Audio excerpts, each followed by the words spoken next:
Usted fue uno de los 13 constituyentes que votó a favor de la extradición.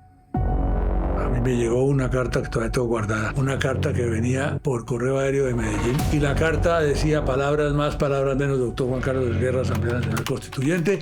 Sabemos cuál es su posición en relación con el tema de la extradición, porque a mí me lo habían preguntado y yo había dicho que yo era partidario de la extradición. ¿Sabe usted qué les pasó a las siguientes personas?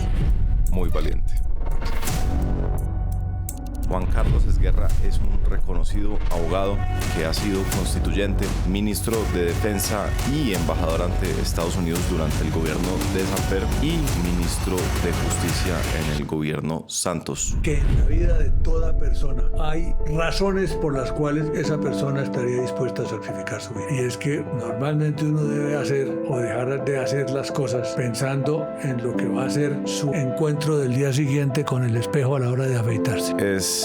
Diría yo, cierto que su reputación no quedó manchada como la de varios que participaron en el gobierno Samper. Hace 5 años tomé una decisión en plena pandemia que hoy me alegro mucho, y es que yo sabía desde que empecé a trabajar que tenía que ahorrar, pero de alguna manera, y esto de pronto les ha pasado o les pasa todavía, llega el fin de mes y esa plata que uno iba supuestamente a ahorrar, pues ya no estaba. Y ni siquiera se la había gastado uno viviendo a lo grande ni nada por el estilo, sino que de alguna o de otra manera se esfumaba. Y un amigo me dice, oiga, lo que yo hago es que ahorro con Scandia, porque Scandia me debita automáticamente de mi cuenta de ahorros todos los meses. Y cuando yo escuché eso, pues me pareció que ese era el camino. Porque si algo me ha faltado es fuerza de voluntad, y si Scandia me podía arreglar ese problema, pues qué mejor. Hoy veo mi cuenta en Scandia y pues me alegro de ver que ese capital que no me dolió ahorrar no solo se ha acumulado, sino que además se ha invertido y por lo tanto ha generado rentabilidades. Scandia es nuevo patrocinador de Atemporal, cosa que me alegra mucho porque, como les digo, soy cliente feliz hace 5 años.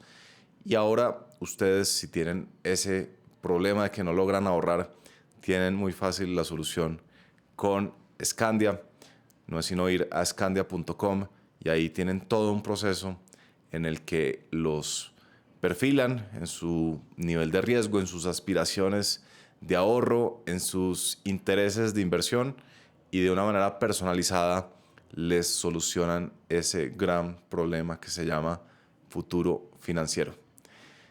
Ya saben, vayan a scandia.com y gracias Scandia por apoyar a Temporal y por hacer posible este episodio. ¿Usted alguna vez ha averiguado si el récord de viceministro más joven lo tiene usted aún hoy?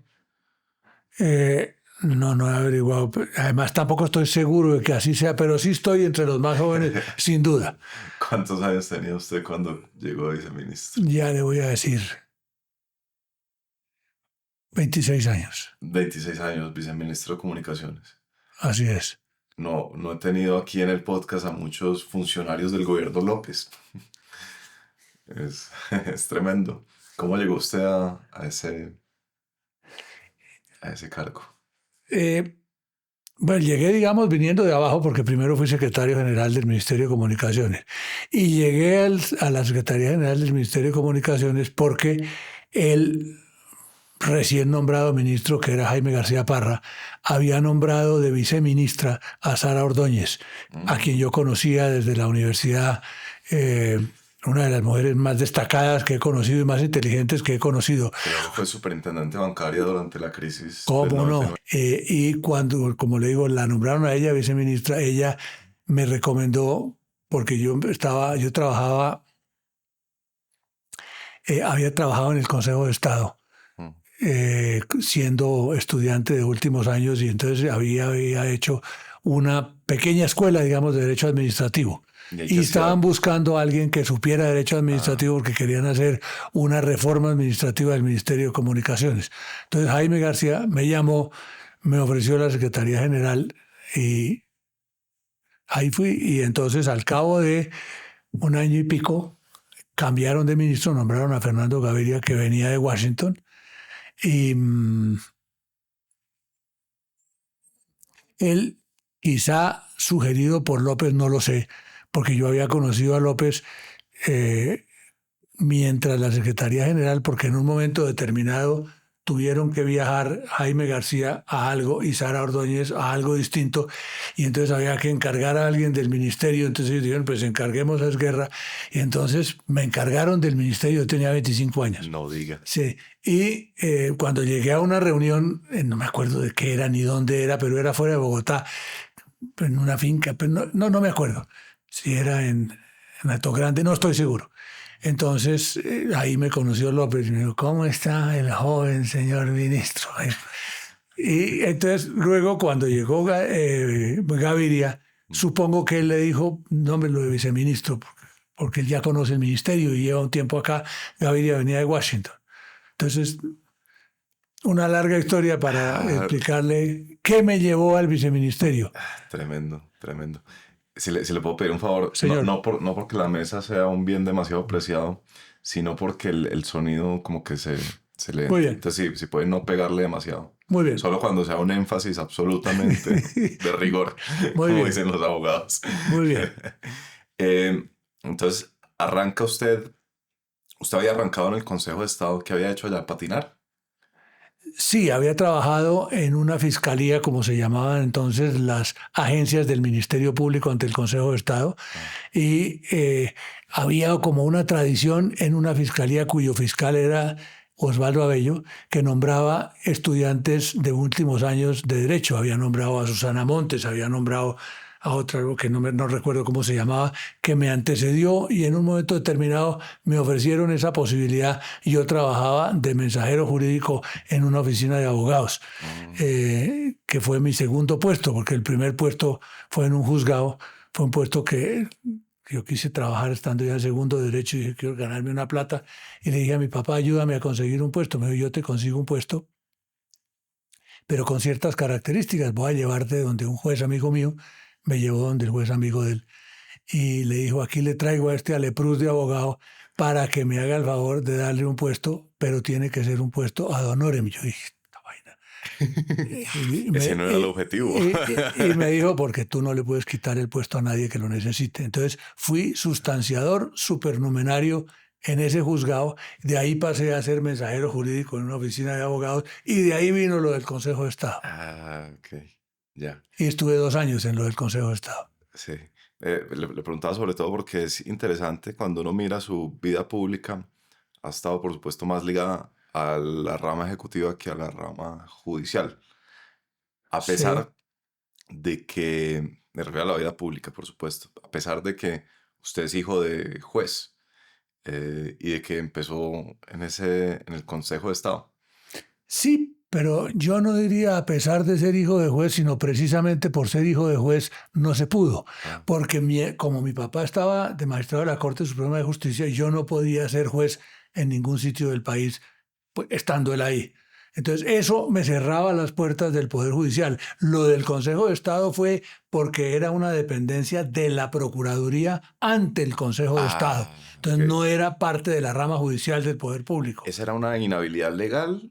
¿O esa era línea familiar de no es correcto? Juntas cosas, mi coronel, porque era una inhabilidad, sí, pero se le hubiera podido dar una vuelta, pero mi papá era muy, muy estricto y decía, no puede ser juez, y entonces estaba para mí cerrada la puerta de la rama judicial. ¿Qué me puede contar usted sobre personas como su padre, que eran de esa rama judicial, no sé, de la segunda mitad del siglo XX, que uno tiene la sensación, quizás por desconocimiento, de que era diferente esa justicia a la que tenemos hoy en día, por lo menos en términos de cómo era la percepción social sobre los jueces y tal? A él le llamó siempre la atención la posibilidad de la administración de justicia. Era su vocación. Él tenía alma de juez y la verdad hizo la carrera judicial completa. Él comenzó siendo juez civil municipal en Bogotá sí, después pasó a ser juez civil del circuito, después estuvo un tiempo, no recuerdo, no sé bien en qué cargo, en la registraduría, luego fue magistrado del Tribunal Superior de Bogotá, luego lo nombraron abogado del departamento legal de la ESO, cuando la ESO era pues una petrolera enormemente grande en Colombia y tenía un departamento legal muy grande. Ahí pues tenía puesto una responsabilidad muy importante, una remuneración muy buena, y estando en esas le propusieron la posibilidad de la Corte Suprema de Justicia, en donde se ganaba menos plata, pero la aceptó porque dijo: ha sido el sueño de mi vida, ser magistrado de la Corte Suprema de Justicia. Y lo fue durante 14 años y llegó a ser presidente de la Corte. Para él eso era lo más grande que uno podía hacer. Y yo creo que esas cosas como que uno las percibe. En el comedor de mi casa siempre se habló de derecho, siempre se habló de administración de justicia, siempre se habló de lo que era ser juez. Entonces me parecía una cosa maravillosa. Yeah. Y sí, en el tiempo de él, la justicia era muy especial. Había jueces y magistrados realmente destacadísimos, que habían hecho su carrera en la administración de justicia y se habían dedicado a eso y tenían unos nombres gigantescos. Sí. Buena parte de ellos fueron profesores míos en la universidad. Guillermo Espina Fernández, por ejemplo. Humberto Murcia Ballén, y así podría yo darle una larga lista de gente que fue muy destacada en la administración de justicia, jueces muy reconocidos que enseñaban con el ejemplo de sus vidas y que lo iban como inclinando a uno en esa dirección, aun cuando curiosamente ya a los de mi generación les llamó eso menos la atención. Si usted mira mis compañeros de curso, ¿cuántos de ellos han sido jueces? Pues creo que por ahí 2. Luego hablaremos más de qué habrá pasado en esa transición de la justicia antes a la de ahora, pero permítame preguntarle, esa cierta manera de llevarse, de vivir, de imponerse incluso límites que no son quizás los legales, pero sí como cierta estándar ético, eso era como generalizado entre estos jueces que usted habla. Sin lugar a la menor duda. Sin lugar a la menor duda. Como le digo, eran jueces que constituían ejemplos de vida. Gente correctísima, gente delicadísima, gente para la cual tanto el ser como el parecer ser, en el buen sentido de la expresión, es decir, no sí. Parecer ser escondiendo un ser distinto, no, sino que las apariencias correspondieran con la realidad y fueran muestra de una postura ética absolutamente definida. Delicadísimos. Delicadísimos. ¿Qué quiere decir delicadísimos? Delicadísimos quiere decir que tenían en consideración inclusive pequeños detalles para las cosas. Recuerdo, por ejemplo, una vez que mi papá llegó a comentar, bastante mortificado, algo que le había ocurrido, siendo él magistrado de la Corte, que lo había llamado a alguien y le había dicho: mire, queremos recomendarle que un caso que está en su despacho, que es el caso de A contra B, por favor, lo estudie con mucho cuidado. Él se molestó enormemente y dijo: quiero que sepa que yo todos los casos los estudio con mucho cuidado. Por supuesto. Pero lo que le estaban insinuando era pues que lo resolviera en algún sentido o algo. Eso, en ese sentido, digo, delicadísimos. Ya, ok. Entonces, viceministro del gobierno López.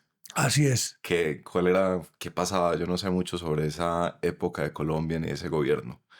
¿Qué recuerda usted que era como lo principal o quizás lo que usted vio con su ventana, con su mundo, con lo que usted estaba trabajando? ¿Qué vio usted como principal en ese entonces?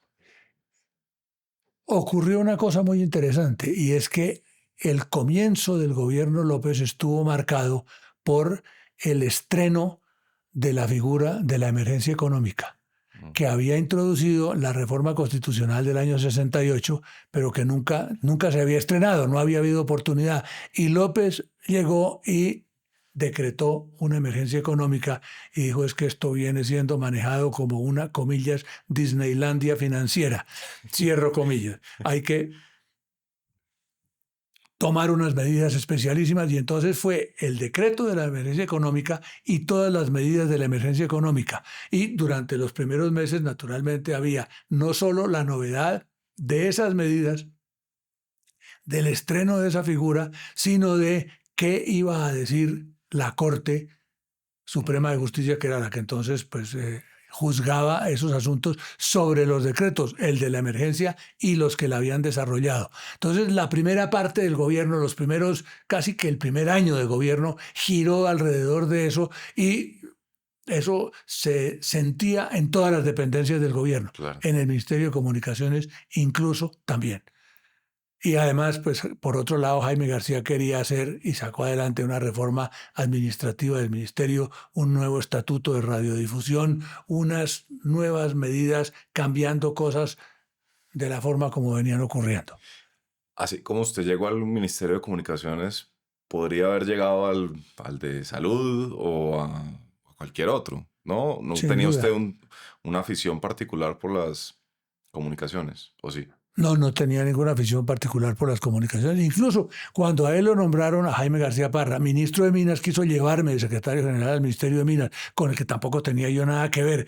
Pero al final fue cuando se produjo el nombramiento como viceministro, entonces no me fui para el Ministerio de Minas. Pero esto para responder su pregunta en el sentido de que no eran temas de mi predilección ni temas a los cuales yo me hubiera dedicado antes, no. Sí.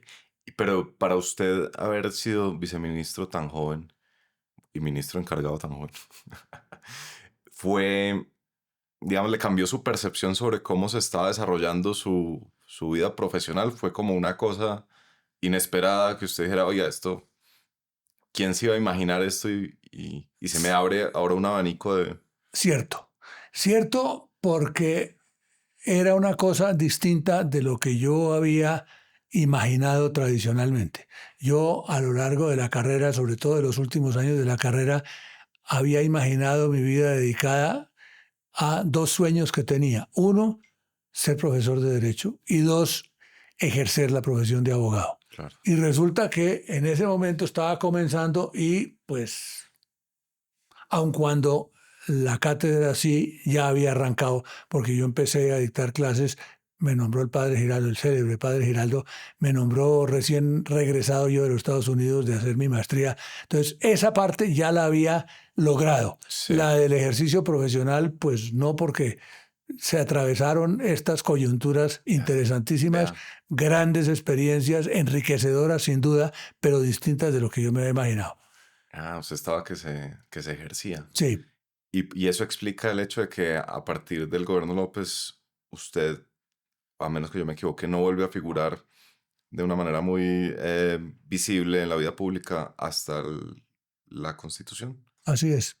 Ya. Así es. A partir del año 77, comienzos de 77, que salí del ministerio y abrí mi oficina de abogado, pues a partir de ahí, en lo fundamental, he estado dedicado al ejercicio profesional y a la cátedra. Y esa capacidad de la política que uno percibe de tragarse a la gente y casi como que si fuera un umbral, que una vez que usted ya está en la vida pública le resulta muy difícil hacer nuevamente una transición a la privada. No hubo tentación de... Eso es lo que se dice y a mí me lo decían todo el tiempo. Uy, usted se va a dedicar a la política, ya usted no va a irse para el ejercicio profesional nunca. Y yo le decía a la gente, claro que voy a irme al ejercicio profesional porque es lo que yo quiero hacer. Y no me creían. Y lo cierto es que cada vez que en mi vida ha habido una oportunidad de servicio público, una oportunidad, siempre la he visto eh, en función de que al terminar pueda volver, y he vuelto al ejercicio profesional.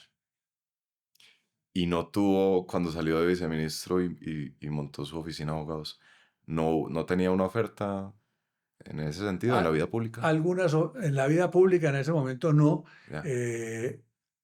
No. Hubo algunas ofertas en el sector privado, pero yo, como le digo, lo que quería era ejercer la profesión. Ya, ok.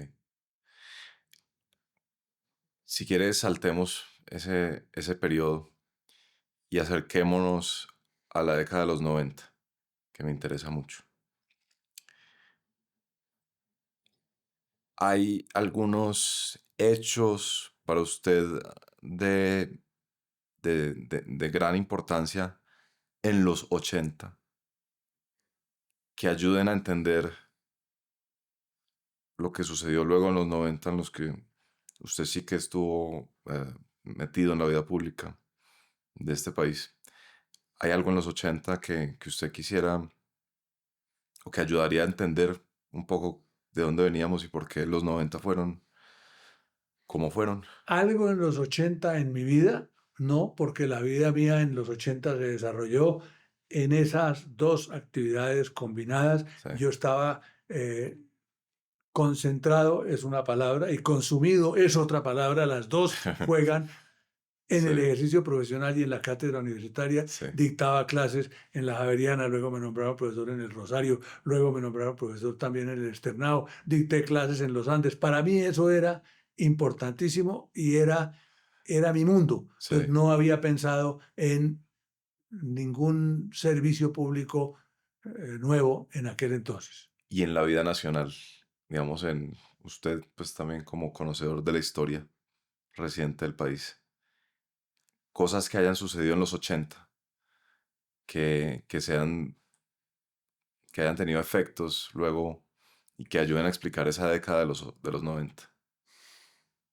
Yo creo que una serie de factores, cada uno de los cuales tuvo alguna influencia en eso. La aspiración, por ejemplo, de López a volver a la presidencia de la República, la aparición de Luis Carlos Galán en la vida política nacional y todo lo que eso significó, el triunfo de Belisario Betancur, luego el triunfo de Virgilio Barco, todas esas cosas generaron episodios, generaron cambios y pusieron el interés del país en los temas políticos porque eran cosas nuevas, curiosas, distintas, cada una de ellas más interesante que la anterior. Lo de Belisario fue inesperado, Lo entiendo.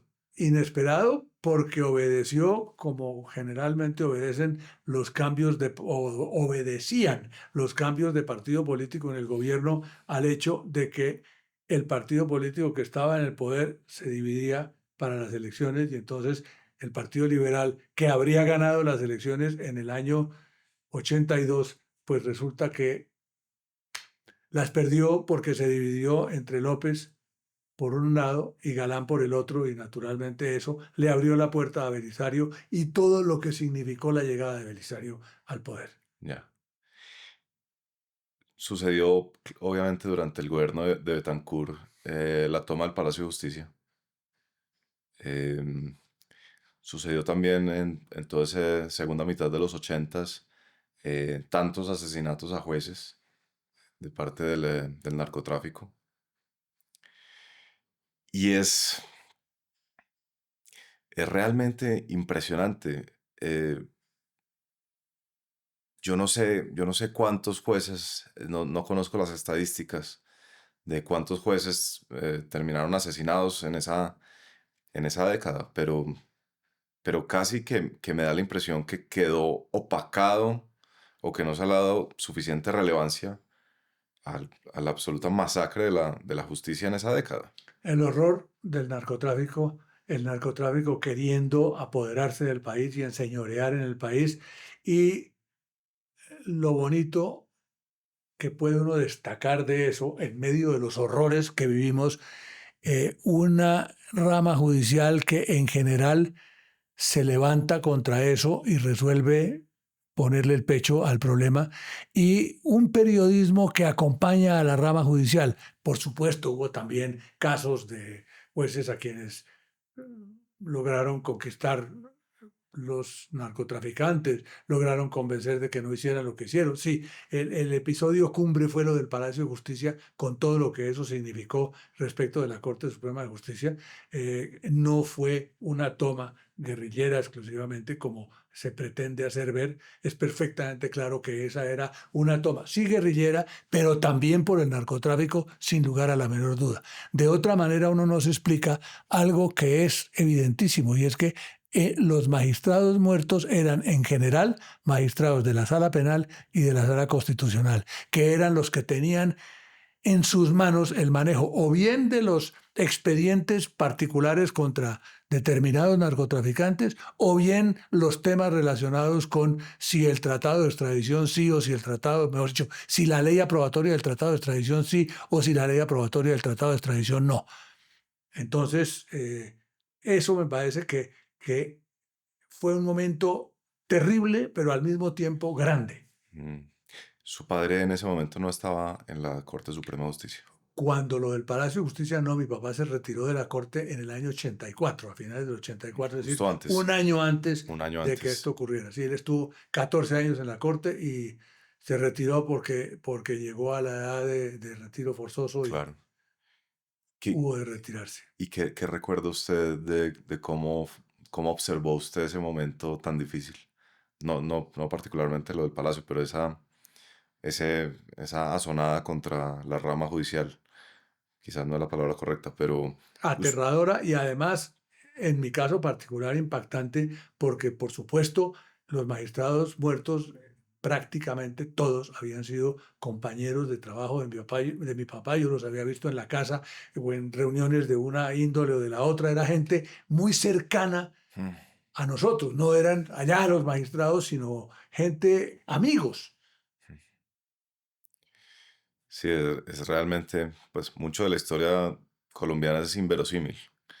Yo me acuerdo que mi mamá me cuenta, ella estudió Derecho también, y en uno de sus parciales, mucho antes de la toma al Palacio, le plantearon la pregunta hipotética de qué sucedería o cuál sería el curso de acción si mataran a los magistrados de la Corte Suprema de Justicia, como un hipotético, ¿no? Como una cosa que solo tendría, ¿no?, lugar en una evaluación sí, en una evaluación académica. Llega usted a la constituyente, pero me dice que usted estaba alejado de la vida pública y que estaba concentrado y consumado. Entonces explíqueme cómo pasó alguien concentrado y consumado a ser constituyente, concentrado y consumado su práctica privada a ser constituyente luego. Hay una frase muy célebre de Ortega y Gasset que dice: yo soy yo y mi circunstancia. Sí. En este caso, me apropio de la frase para utilizarla en otro sentido. Fueron las circunstancias que eran distintas de yo, en los términos de Ortega y Gasset, las que me condujeron a eso. Yo no había pensado en eso, no se me había ocurrido de dónde llegaron a la Asamblea Constituyente, que era por elección popular. ¿Cuántos votos podía tener yo? Ninguno. Pero resulta que las circunstancias se dieron de una forma muy curiosa, muy casual. Uno, yo había sido muy amigo en la universidad de Mauricio Gómez, el hijo de Álvaro Gómez Hurtado, que fue mi compañero y fuimos amiguísimos a todo lo largo de la carrera. Yo conocí a Álvaro Gómez en su casa por conducto de su hijo. Y entonces él se acercaba a los amigos del hijo como al hijo. Me acuerdo una vez que el día que lo conocí, estábamos en la casa de ellos estudiando para un parcial de ideas políticas que teníamos y llegó Álvaro Gómez, a quien yo conocía pues por lo que había oído y leído y tal, y además oído de mi papá porque habían sido compañeros de universidad. Ellos estudiaron en la misma universidad, iban en el mismo curso, pero como el uno era reconservador y el otro era liberal, no fueron así como que uno pueda decir muy amigos, no. Bueno, entonces llegó Álvaro Gómez y dijo: ¿y ustedes en qué andan, muchachos? No, estamos aquí estudiando para un parcial de ideas políticas. Uy, qué interesante. ¿Y sobre qué es el parcial de ideas políticas? Sobre la Revolución Rusa. Entonces dijo: bueno, tráigame un lápiz y un papel. Entonces le pusieron un lápiz, o le pusimos un lápiz y un papel, y comenzó por pintar a mano alzada y de memoria el mapa de Rusia. No. Bueno, increíble. Y contarnos la Revolución Rusa en la forma más apasionante que usted se pueda imaginar, como contaba él las cosas. Entonces, a partir de ahí fuimos desarrollando una relación como la que uno desarrolla con los papás de los amigos. Claro. Y luego por ahí nos encontrábamos a veces y él conmigo fue siempre muy especial, muy amable, por una parte. Por otra parte, estaba yo en el momento en que se habló de la convocatoria de la constituyente en un tribunal de arbitraje y uno de mis colegas árbitros era Carlos Lleras de la Fuente. Y entonces un día llegó a una sesión del arbitraje Carlos Lleras y dijo, ¿qué les parece que me ha propuesto Álvaro Gómez a través de Enrique que yo sea el número 2 de la lista que quiere hacer multipartidista de Salvación Nacional para la constituyente? Y no sé qué decirle. Una cosa además, perdón, le interrumpo, muy inesperada porque, como usted dijo, Godo recontra Godo, Claro. le ofrecía al hijo de Carlos Lleras Restrepo, liberal. Que era lo que quería Álvaro Gómez, una cosa que fuera bipartidista, que, bueno. Entonces dijo Carlos Lleras, yo no sé qué decirle. Le dije, mira, perdóname que me meta, pero tú no le puedes decir que no. Porque uno no puede decir que no a la posibilidad de formar parte de un cuerpo colegiado que va a, en aquel entonces se suponía solo la reforma, reformar la constitución del país en este instante histórico, una elección directa popular. Por Dios, no hay razón ninguna para que puedas decir que no, tienes que decir que sí. Bueno,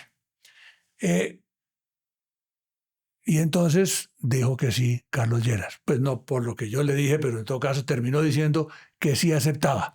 Y yo creo que en algún momento estuvieron conversando porque querían ver a qué otros liberales metían en la lista de Salvación Nacional y probablemente ambos pensaron, hombre, este. Y Carlos Lleras dijo, uno que me acaba de decir que uno no puede decir que no a esa oportunidad, y le debió plantear a Álvaro Gómez, y Álvaro Gómez dijo, pues yo lo conozco muy bien porque es amigo de mí. ¿Quién planteó primero la idea? No tengo noticia de eso, pero algo de ahí pudo surgir, más el hecho de que otro que estaba ayudando a la elaboración de la lista de Salvación Nacional era Gabriel Melo Guevara, que había sido mi profesor de Derecho Constitucional en la universidad. Entonces yo creo que las circunstancias, ahí se juntaron cosas que condujeron a que Álvaro Gómez me llamara y me dijera que si yo quería ser de la lista de Salvación Nacional, uno de los liberales de la lista de Salvación Nacional, y por supuesto, pues dije que sí.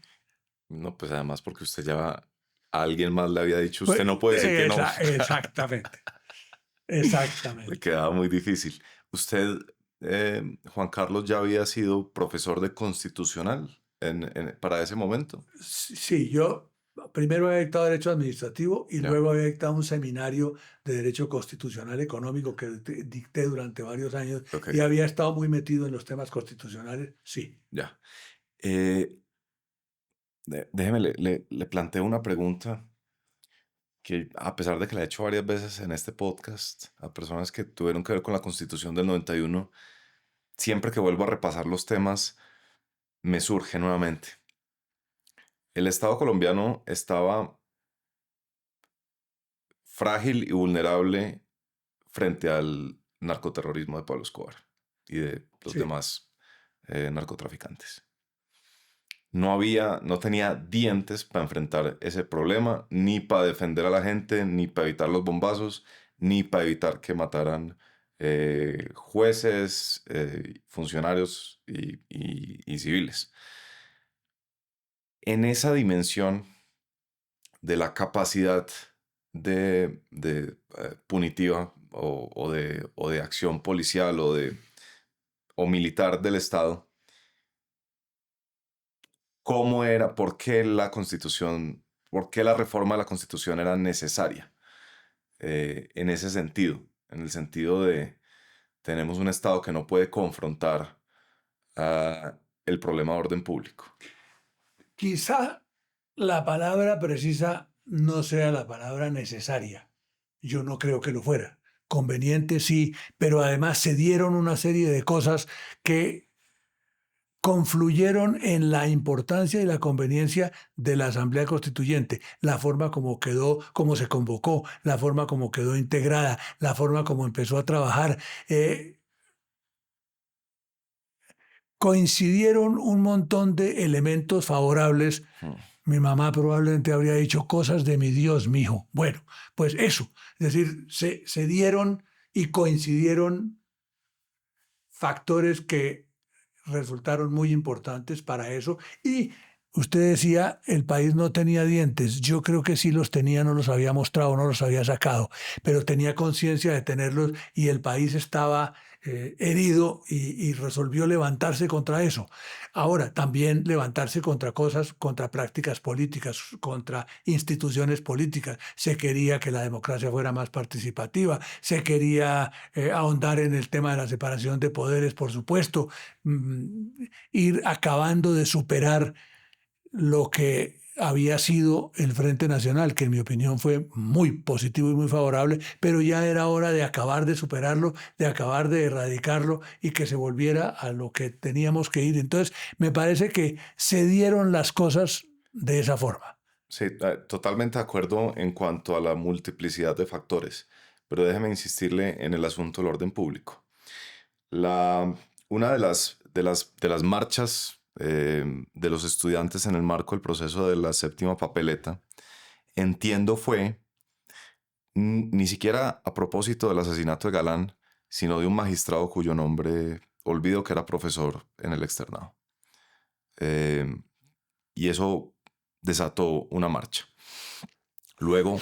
Creo que era el doctor Vaquero Borda, sí, me parece. Sí, él. Luego el asesinato de Galán, ¿no? Entonces, cuando uno ve esa película en la que frente a los asesinatos de personajes importantes de la vida nacional hay una reacción de los estudiantes y hay una sensación de que aquí tenemos que hacer algo, y eso deriva en lo que finalmente fue el proceso constituyente y la asamblea, pues es inevitable preguntarse por el asunto del orden público, ¿no? Es más allá de la democracia participativa, que lo entiendo, por supuesto, y de las otras reformas que eran convenientes o necesarias, pero la conexidad entre estos asesinatos, esta sensación de desesperanza, a mí me da la sensación de que había algo, no sé si era, oiga, tenemos que crear la fiscalía, no sé si era eso, pero algo tenía que tener, quizás no el peso mayoritario, pero un gran peso a la hora de intentar todas estas reformas constitucionales, pues que varias se habían intentado y que varias habían sido fallidas. Creo que básicamente eso, los fracasos reiterados de los intentos de reforma constitucional y la convicción que iba creciendo en el sentido de que se necesitaba una reforma constitucional en algunos asuntos políticos. Entonces había fracasado la pequeña constituyente de López, luego la reforma constitucional que logró sacar Turbay pero que tumbó la Corte en el 81, luego los varios intentos que hizo Virgilio Barco y el último, aquel en el cual cuando ya estaba al borde de ser aprobada la reforma, le colgaron el mico que decía que se prohibía la extradición. Todo eso jugaba un papel muy importante. Sí. Y todas esas eran cosas que estaban a la orden del día en los opinaderos públicos, si la extradición sí, si la extradición no. Si la constituyente sí, si la constituyente no, si la elección popular sí, si la elección popular no.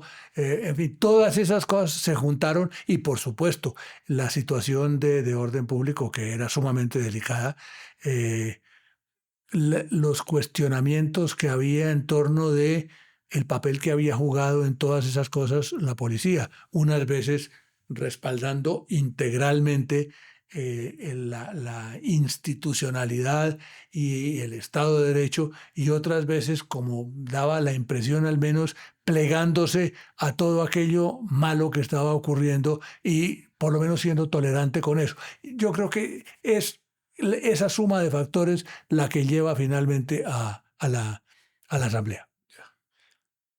Había en ese momento posiciones en el sentido de que no había que reformar la Constitución. Seguramente las había, seguramente las había. No recuerdo específicamente alguien que Yo no se he hubiera encontrado. opuesto de patas y manos sobre la base de decir esto no puede ser, pero por una parte debía haber, no puedo identificarlo, pero debía haber opositores a la reforma, y con certeza había, porque aquí siempre ha habido y siempre hay, una gente desinteresada en los asuntos políticos, una gente para la cual que hubiera una constituyente o no hubiera una constituyente, que se reformara o no se reformara la constitución, no tenía trascendencia. Es gente que suele no interesarse en la condición ciudadana que corresponde en los asuntos del Estado, Sí. ¿no? Como que ocurra lo que tiene que ocurrir, a mí qué me importa. Entonces usted le dice que sí a Álvaro Gómez. Sí, señor. Y entonces queda en la lista de Salvación Nacional. Y me tocó ¿En qué hacer una renglón? cosa que nunca había hecho en mi vida y que después de eso tampoco volví a hacer, que era hacer campaña política. Porque eso, me dijeron, tanto Carlos Lleras como Álvaro, tienes que hacer campaña. Yo decía, miércoles, que hacer campaña, que iría a echar discursos. Y sí, me tocó ir a distintos lugares del país a echar discursos haciendo campaña. Estuve en su tierra, en Medellín, fui. ¿Dónde, en el Parque Berrío hecho discurso? ¿Dónde habrá sido no ese? era en el parque, era cerca, relativamente cerca del Hotel Intercontinental de Medellín, Ya. en donde me tocó con uno que fue el colega mío en la Constituyente, coterráneo suyo, que era Molina, Ignacio Molina. Bueno, hice campaña, pues por supuesto en Bogotá, en Cali también a Cali tuve que ir, en el Putumayo. En otros lugares, en la costa también. Entonces, yo no me veía en ese plan y no me reconocía haciendo política. Yo decía esta vaina y echando discursos. Y en ese momento se usaba era el discurso 20 Juliero, el de a nuestra patria llegó. No había No, el entonación 20 discurso Juliero. de tratar de convencer a la gente de la importancia de la Asamblea, de la importancia de las reformas constitucionales, de las cosas que había que reformar y del sentido en el que era conveniente que se reformaran. Ya. Sí. Y Por ejemplo, me acuerdo en mi discurso en el Putumayo, que entonces era una intendencia. no era un departamento. No, porque los departamentos, es decir, la departamentalización completa de la República fue obra de la Constitución del 91. Es que uno es demasiado Entonces joven. yo en medio de mi discurso dije, yo les prometo que no vuelvo nunca a la intendencia del Putumayo. Volveré al departamento del Putumayo. Esa fue una de mis frases de campaña en el Putumayo. Exitosísima frase. Porque yo sí era de los que creían que había que eliminar esas discriminaciones en cuanto al ser y en cuanto a las capacidades y posibilidades de departamentos, intendencias y comisarías, que fueran todas lo mismo. Increíble, es que uno es demasiado joven para saber tantas cosas. Lo de los departamentos no lo sabía yo, acabo de enterarme. Increíble. ¿Y se sintió en algún momento cómodo haciendo campaña? Sí, la verdad me sentí cómodo haciendo campaña, la verdad como que me fluían los discursos, encontré en mí como una inclinación que me sorprendió, pero que resultó bien. Fui el último de los elegidos de la lista de Salvación Nacional. No diga. Yo era el número 11 de la lista y Salvación Nacional sacó 11 renglones. Pegó en el palo y entró. Exactamente. Dejando los pelos en la cerca, por supuesto. Sí. Tremendo. Detrás de mí había dos candidatos que se quedaron, que uno diría, ¿cómo se pueden quedar si son tipos que eran Alberto Dangond, por una parte, y Gilberto Arango Londoño por la otra? Es decir, dos tradicionales prohombres de la política y de todo eso, que eran el número 12 y el número 13 en esa lista de Salvación Nacional. ¿Y cómo hizo usted para saltársele dos renglones a esos prohombres No, porque de la política? yo no participé en la elaboración de la lista la elaboraron entre Álvaro Gómez y supongo que Carlos Lleras, y estábamos tres liberales, que era Carlos Lleras, Alberto Zalamea, que era como el 7 o el 8, y yo. Bueno, entonces queda usted elegido constituyente. La constitución del 91, dependiendo de por dónde, de quién sea el que lo diga, unos dicen que fue un milagro. El presidente Gaviria, en el prólogo a un libro de Humberto de la Calle de memorias de ese momento, se refiere a a la Constitución del 91 como una historia raramente feliz, raramente feliz. Coincido. Y Humberto de la Calle dice, fue un momento estelar de nuestra vida ciudadana, una especie de hermandad en la adopción de los propósitos básicos, en un ambiente de respeto por las ideas ajenas, un trabajo constructivo y limpio, el momento en que avisoramos que el Estado de Derecho era posible. ¿Cómo, Cierto todo eso. cómo explica usted cuáles fueron las circunstancias que permitieron el milagro?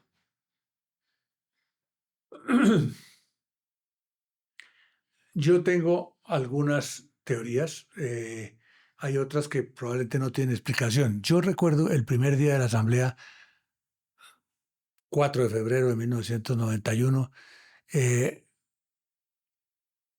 yo me paré en un momento determinado y miré el panorama de la Asamblea y las caras que había en la Asamblea, y mi primera conclusión fue, de aquí no sale nada, porque era el más diverso de los mundos imaginables, el más diverso. Sin embargo, en cuanto empezó a desarrollarse el trabajo, empezaron a fluir fórmulas de acuerdo, expresiones de buenas intenciones y de buena voluntad, deseo de acertar. Eh, Mire, yo creo lo siguiente: el momento todo de la constituyente, desde antecitos de las elecciones hasta después de salida de la Constitución, fue uno de esos raros y curiosos momentos de grandeza que tienen lugar a veces en los pueblos. Cuando digo momentos de grandeza no me refiero a la grandeza de los constituyentes ni cosa por el estilo, a la grandeza del momento ambiente. Entonces eso se traslada a las personas. Queríamos acertar, queríamos pensar en grande y estábamos pensando en grande. Queríamos buscar fórmulas de acuerdo y fueron surgiendo las fórmulas de acuerdo. Yo recuerdo, quise estar y estuve en la comisión primera de la Asamblea, que era la comisión encargada del tema de preámbulo, principios, derechos fundamentales, instrumentos de protección de los derechos, es decir, toda la parte dogmática de la Constitución, lo más lindo, creo yo. En esa comisión primera nos dividimos en subcomisiones. Yo quedé en la subcomisión tercera. Éramos 3. Quien venía de ser coterráneo suyo, comandante del EPL en Urabá antioqueño, Darío de Jesús Mejía Agudelo, quien venía de ser el rector de la Universidad Libre de Pereira, y yo. Y entonces teníamos que empezar a trabajar juntos, y yo decía, ¿yo cómo hago para trabajar juntos? Pues con Darío Mejía. ¿Qué tenemos en común? Nada. Comenzamos por presentarnos, por contarnos nuestra vida. Me acuerdo que Darío Mejía nos contó que él había empezado su vida laboral, habría que llamar, dedicado a lo que él llamaba las recuperaciones bancarias. Yo decía, ¿qué carajos eran las recuperaciones bancarias? Un término que usted nunca había visto en sus clases de Derecho. Nunca jamás. Y luego encontré que eran atracos a bancos. Bueno, y luego había pasado a la guerrilla y había sido pues, comandante del EPL.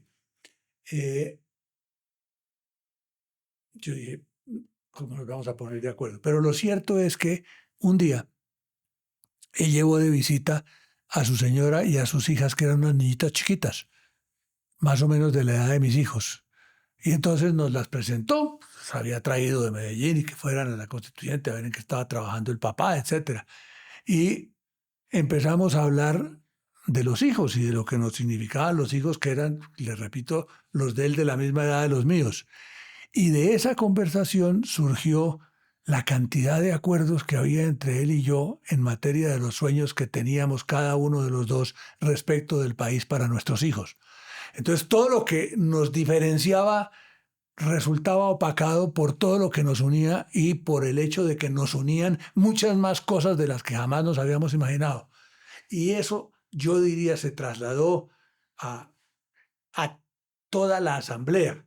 Había al principio momentos difíciles. Recuerdo, por ejemplo, la actitud negativa con la que Álvaro Gómez veía a Oti Patiño. Y tenía razón, porque cuando lo veía venir por el corredor de la Asamblea decía, uy, ahí viene mi carcelero. Pues claro, porque había sido el encargado de tenerlo cuando estuvo secuestrado.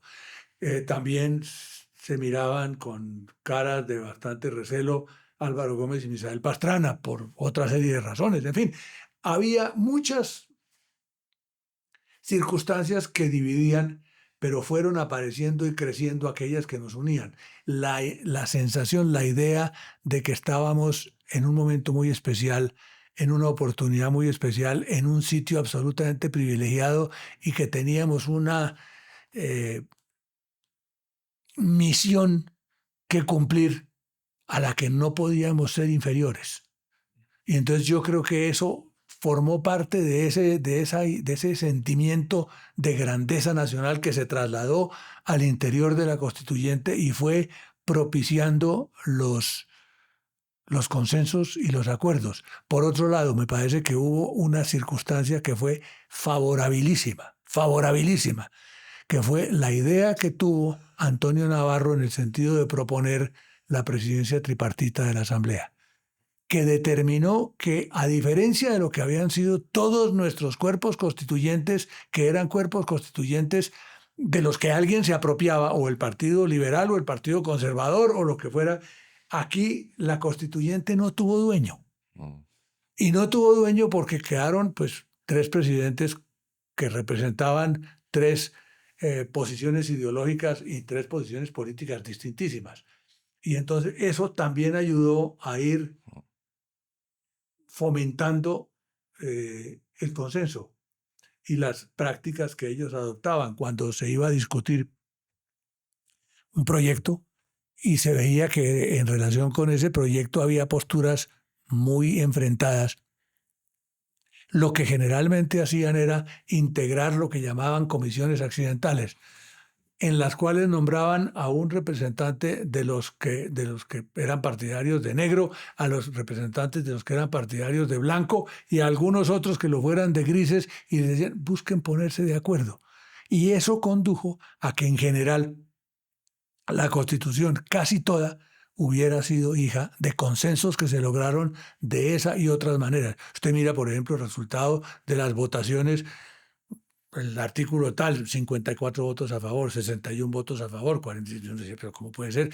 Claro, porque eran hijos de esos consensos. Los temas, los artículos que se aprobaron a voto limpio fueron poquiticos. Recuerdo, por ejemplo, el de la huelga, y recuerdo algunos que tenían que ver con los estados de excepción.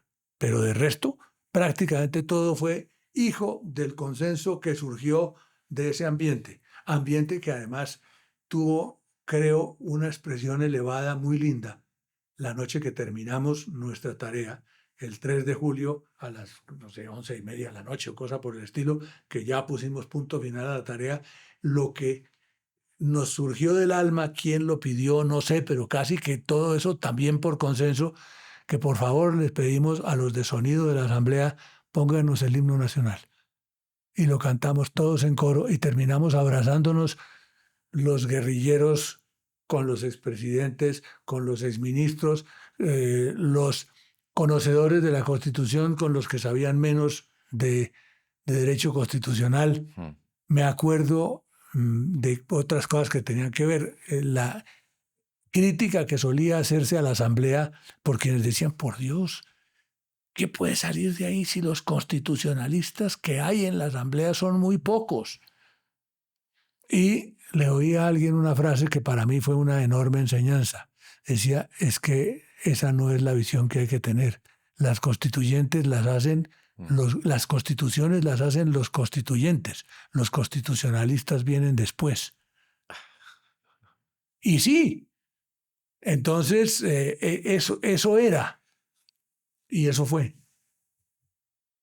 Una larguísima respuesta, pero todavía mejor.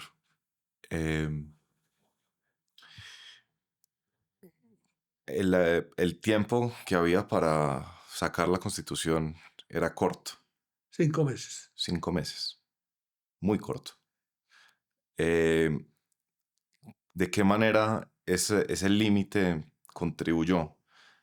Porque supone uno que ante un grupo tan diverso de personajes, habría mucha posibilidad de que llegara la gente a echar sus discursos o sus reivindicaciones, ¿no? Gente que venía de tan distintas biografías personales, ¿no? Que tenía una mirada del país tan diferente, pues se podría haber gastado Sí. 5 meses solo en los discursos introductorios.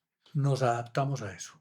Nos adaptamos a eso porque sabíamos que teníamos que adaptarnos a eso. Es decir, si le dicen a uno su límite en el tiempo es este y no se puede pasar de ahí, pues no se puede pasar de ahí. Y por consiguiente tiene que ajustar lo que hay que hacer a ese límite temporal. Y la verdad lo logramos. Se tomaron decisiones como, por ejemplo, reducir el tiempo del que podía hacerse uso de la palabra, reducir las intervenciones que podían hacerse en relación con determinados temas para que fueran, por ejemplo, determinados representantes de cada bancada los que hablaran sobre el asunto de que se tratara, reduciendo la participación y las intervenciones del gobierno en la propia asamblea. Desde el comienzo, cuando se dijo aquí, por el lado del gobierno, solo el ministro del Interior, que era el ministro de Gobierno, el doctor de la Calle, y nadie más, a menos que nosotros invitemos, y a veces invitamos a un ministro en particular para que hablara sobre un determinado tema, pero nada más. Todo eso fue recortando el uso del tiempo y adaptándolo a los límites que teníamos, y la verdad nos fue bien. O sea, y eso venía del reglamento que adoptó la misma Sí, señor. asamblea. Lo primero que hicimos fue adoptar un Ya. reglamento que fuimos elaborando inclusive desde antes de que comenzaran las sesiones informalmente. Había ya un borrador que se había armado antes y que se aprobó en ese momento. Entonces fue muy determinante Sí, ese, mucho, ese reglamento. mucho. Cuénteme para usted, ¿cuáles son como los momentos clave? Y se lo digo que lee uno memorias de la Constituyente, incluso las mismas de Carlos Lleras de la Fuente, y casi siempre hacen referencia a, a la revocatoria del Congreso como un momento importantísimo. em, Quizás al de la extradición. Sin duda. ¿Cuáles serían para usted los momentos claves? Esos dos, entre otros, también fueron momentos claves los relacionados con temas como la huelga que le cuento, sin lugar a la menor duda, como los relacionados con los estados de excepción, que era apenas natural en un país que venía de estar en estados de excepción, pues varias de las décadas en que había estado vigente la Constitución del 86, por supuesto. Eh, Esos temas fueron temas que llevaron a momentos muy delicados y muy importantes desde el punto de vista de lo que se cocinaba y de lo que salió. Lo de la extradición, pues porque el país estaba pendiente de eso, en la medida en que los últimos intentos de reforma habían fracasado por obra y gracia de los micos que se habían tratado de meter.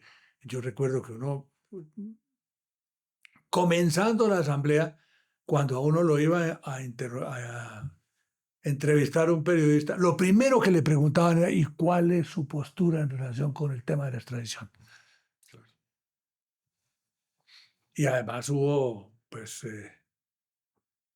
influencias que vinieron de afuera para esos menesteres, Claro. cartas de amenaza de muerte que mandaban y todo eso. A mí me llegó una carta que todavía tengo guardada, eh, de evidente amenaza. Una carta que La venía, tiene guardada. la tengo guardada, una carta que venía por correo aéreo de Medellín, que tenía un nombre de un remitente con una dirección de un remitente que, por supuesto, cuando la policía lo examinó resultó que no existían, Y la carta decía palabras más, palabras menos, doctor Juan Carlos Guerra, Asamblea Nacional Constituyente. Sabemos cuál es su posición en relación con el tema de la extradición, porque a mí me lo habían preguntado y yo había dicho que yo era partidario de la extradición. ¿Sabe usted qué les pasó a las siguientes personas? Y entonces, Luis Carlos Galán, Carlos Mauro Hoyos, bla, bla, bla, bla, todos aquellos que habíamos... ¿Recuerda usted la cantidad de guardaespaldas que tenían varias de esas personas y sin embargo lo que les pasó? Eh, eso era cerca de la carta, tiene una página. Y al final decía, por el momento queda usted inscrito en nuestra lista de honor. ¿Así? ¿Lista de honor? Mm. Años después, vine yo a saber que la carta provenía de Pablo Escobar. Y lo supe porque cuando yo estaba en el Ministerio de Defensa, el presidente Samper nombró SAR antisecuestro a Alberto Villamizar, que era el marido de Maruja Pachón. Y entonces en alguna de esas conversaciones iniciadas con Alberto Villamizar, que nos estábamos conociendo, digo, yo supe de ti inicialmente porque en una conversación de las varias que tuve con Pablo Escobar cuando yo estaba tratando de lograr la liberación de mi señora, él contó de unas cartas que les había mandado a algunos constituyentes amenazándolos de muerte si votaban a favor de la extradición. Entonces, por eso supe de dónde venía la carta, pero repito, eso fue 4 o 5 años más tarde. Porque en aquel entonces yo no supe de dónde venía. Daba susto, claro que daba susto. Entonces, cuando yo leía la carta, yo sentía un sudor frío que me bajaba por la espalda, pero bueno, no les dije nada ni a mi mujer ni a mis hijos, sí a mi suegro. Le dije, quiero que veas esto para que sepas lo que puede ocurrir. Y por supuesto, no voy a cambiar mi voto por cuenta de la carta. Usted fue uno de los 13 que 13 votamos, constituyentes sí, que votó a a favor de la extradición. de la extradición. Sí. Nos derrotó una mayoría soberana que estaba compuesta, en mi opinión, mayoritariamente por gente que votó por la prohibición de la extradición por miedo. Mayoritariamente. Sí. Un grupo también destacado por gente que filosóficamente se oponía a la extradición, postura que me parece muy respetable. ¿Entre esos Álvaro Gómez o no? ¿No estaba ahí? Él se abstuvo, yo no sé, ok. pero sé, por ejemplo, Diego Uribe Vargas. Y algunos otros que decían, pues yo creo que no debe haber extradición porque las personas deben ser juzgadas por jueces de la misma nacionalidad, con la aplicación de leyes propias, etcétera, que es una postura, pues como la de la Constitución alemana, que prohíbe la extradición. Bueno, y eso no es por presión del narcotráfico, sino pues porque es lo que creen. De esos había algunos. Y había un número de constituyentes fletados de alguna forma por el narcotráfico. A mí no me cabe la menor duda. Y aún así usted votó a favor de la extradición. Me imagino que a sabiendas que iba a perder la votación.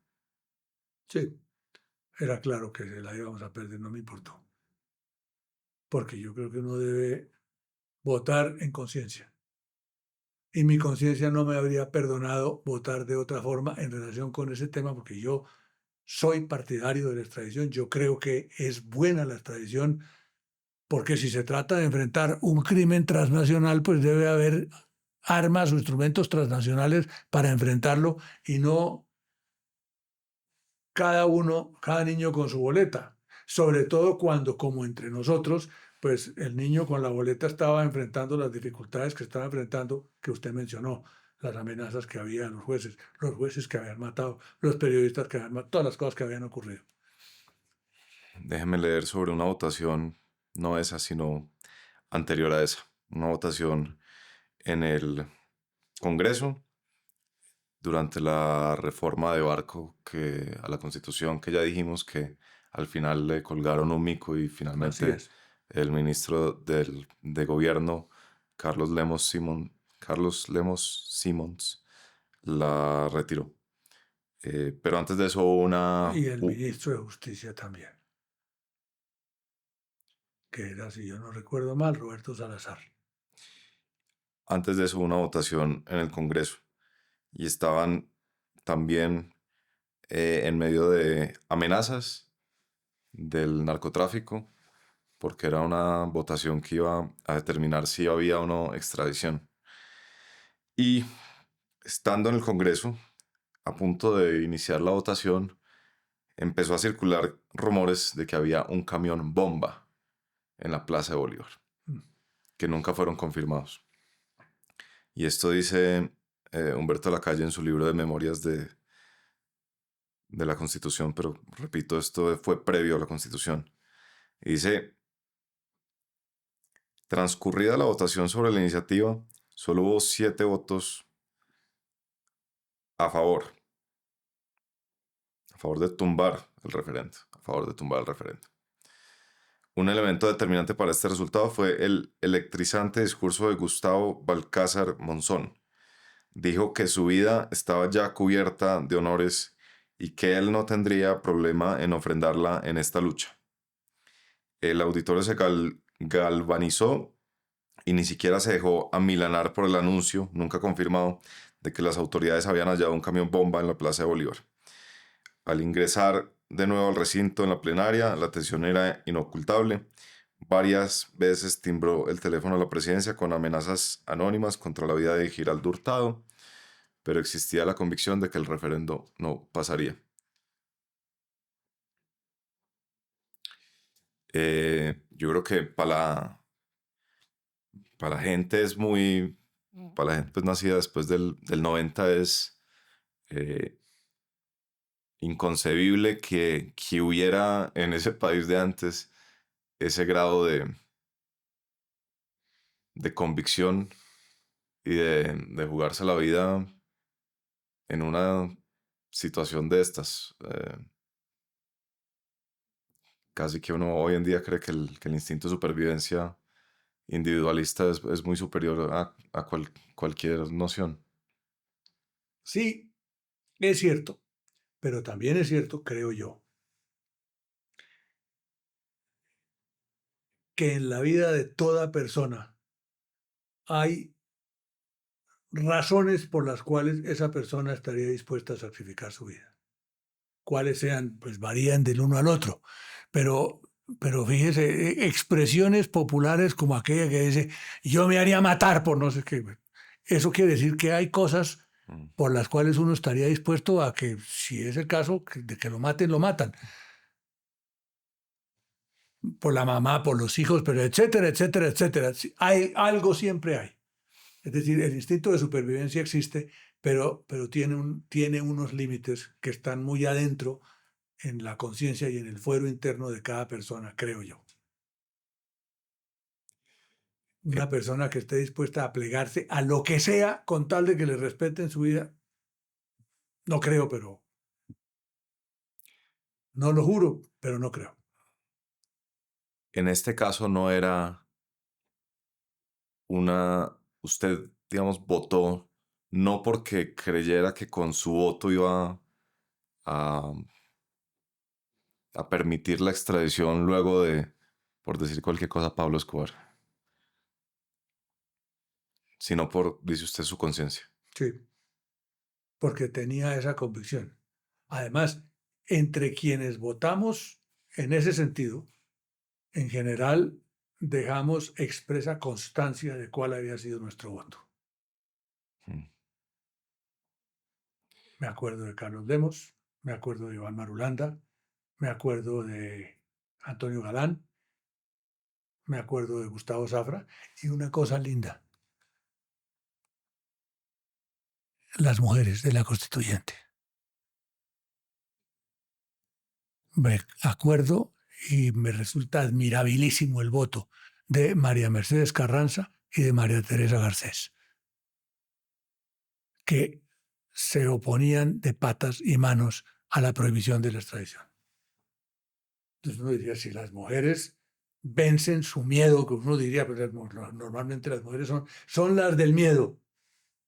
No en el caso de la constituyente, no en relación con el tema de la extradición, no las mujeres que nos tocaron. Muy valiente. Mucho. Su voto también, el de todos los 13. Eh, A la gente no le gusta hablar de sus propios momentos de coraje, pero pues alguien tiene que pero es decirlo. que, sí, pero es que, muchas gracias, pero yo no me imaginaba votando de otra forma. No me lo habría perdonado. Y es que normalmente uno debe hacer o dejar de hacer las cosas pensando en lo que va a ser su encuentro del día siguiente con el espejo a la hora de afeitarse, o en el caso de las mujeres a la hora de maquillarse. ¿Qué le va a contar a usted el espejo sobre cosas que hizo y que lo hacen sentir mal o arrepentirse? Entonces yo creo que uno debe hacerlo todo en función de poder enfrentarse al espejo mirándolo a los ojos. Yo no sé si usted lo sabe, pero Andrés Camargo, que estuvo condenado injustamente a 5 años de cárcel, Lo sé. eh, eso lo sabe, pero no sé si sabe que una de las cosas que él repite una y otra vez y que no se le borra es que usted alguna vez le dijo, no sé si era a él o a un auditorio, que no había nada peor en la vida que despertarse a las 3 de la mañana con una conciencia galopante. Así es. Eso lo dice él una y otra vez. Explíqueme algo más que quiera decir sobre la Constitución, porque quiero pasar a Gobierno Samper. Eh, una cosa más que tiene que ver con parte de la pregunta que usted hizo, en la que se refirió no solamente al tema de la extradición, sino a otros aspectos de la Asamblea e hizo expresa mención a la revocatoria del mandato. En el caso de la revocatoria del mandato, que era una propuesta que había partido conjuntamente de Navarro y su gente y de Álvaro Gómez y buena parte de su gente, resulta que yo no estaba de acuerdo con la revocatoria del mandato Ah. y voté en contra de la revocatoria del mandato. Esto para decirle que en la bancada de Salvación Nacional había una cosa absolutamente maravillosa y es que no había imposiciones de ninguna naturaleza. Álvaro Gómez jamás nos dijo, jamás nos insinuó cuál debía ser nuestra postura en relación con cualquiera que fuera el tema de que estábamos hablando.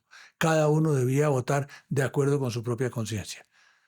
Y entonces hubo temas en relación con los cuales pues yo voté como creí que correspondía que votara, aún a sabiendas de cuál era la postura mayoritaria de quienes estaban en la misma bancada mía.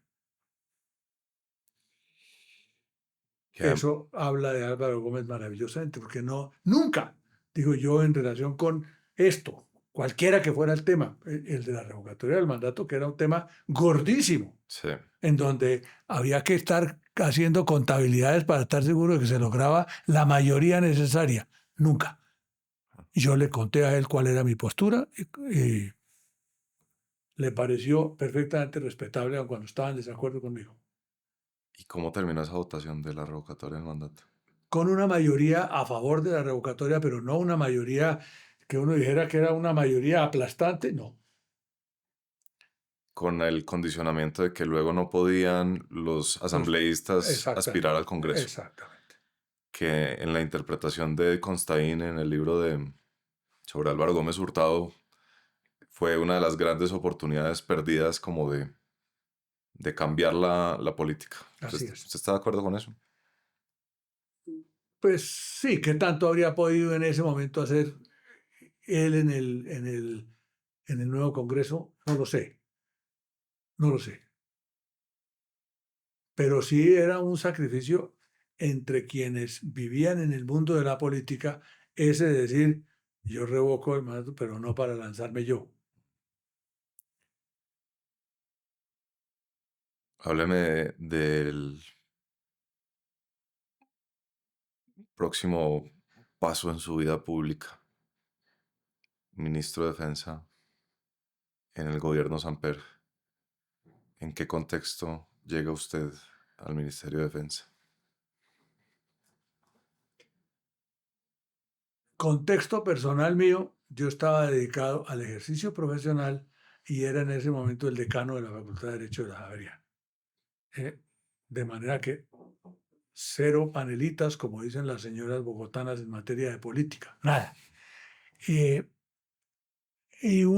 7 de agosto del año 95, me acuerdo porque era pues un día de fiesta y bueno, me llamó muy temprano Ramiro Bejarano y me dijo que si podría considerarse mi nombre como opción para el Ministerio de Defensa, porque se había producido la renuncia de Fernando Botero un par de días atrás.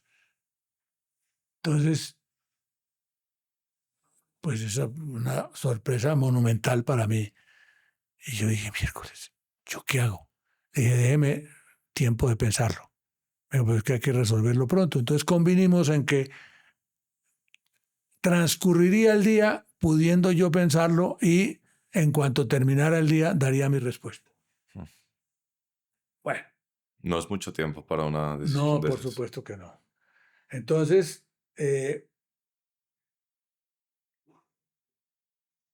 me dediqué parte del tiempo a pensar mientras oía los nocturnos de Chopin, que me parecía que era una compañía clave para eso.